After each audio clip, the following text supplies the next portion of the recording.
It was hard enough to get the silly creature to ask for her infant back in the first place, and then she couldn't even guess. Not a whisker. Crookshanks, she asked, or Sheepshanks. Is your name Spindleshanks? For the sake of every ever-loving god under the burning sun. It's not as if I'd know what to do with a newborn any more than she would. Less, in fact. A miller's daughter might be close to nobility, but when all's said and done, she's close to being a peasant girl, too. She'll have seen babes and births before now, and by this time she certainly knows where they come from, if she didn't before. If she hadn't guessed in the end, I'd have had to find a wet nurse and someone to raise the tot for me, so it only made sense to nudge things along a little. She needed all the help she could get, really.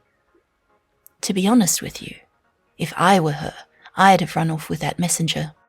Ask me, it'd be a right bit warmer and happier making babies with someone who'd bring you frankly ridiculous tales of spying on some misshapen little fey thing dancing around a fire in the woods and singing out their name in rhyme.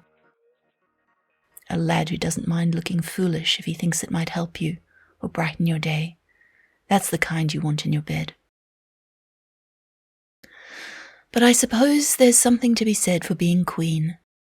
Something other than warming the king's bed, I mean. Not that he seems that interested in her these days. It's almost as if he married her for that legendary skill in spinning straw to gold, rather than for any sort of carnal desire. Rumour was, his carnal desires always ran rather more to stable boys than milkmaids, if you hear what I'm saying. Though it's not politic to say it of the king, of course. And she did end up pregnant after all, so perhaps it's all rumours after all.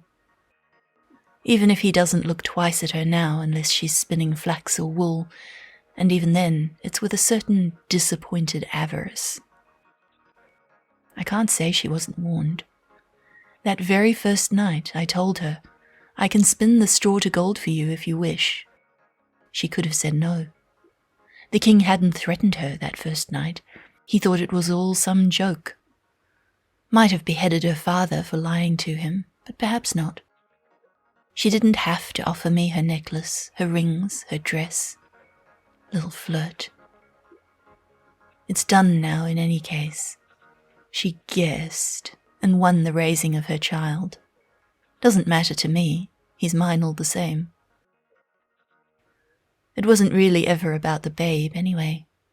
After all, I never did specify what I meant when she promised me her firstborn, and shape-shifting is a simple enough trick. The king sleeps heavy after a few bottles of wine, and what of it if he didn't remember deflowering his new queen over his headache the next morning? He still had his barns full of gold after all. And it is certainly coincidence that the pet name the king gave his new bride leave to use on their wedding night was the same as the name the messenger brought home to her, spoken out loud by some misshapen fairy dancing around a fire in the woods. Just coincidence. Nothing more.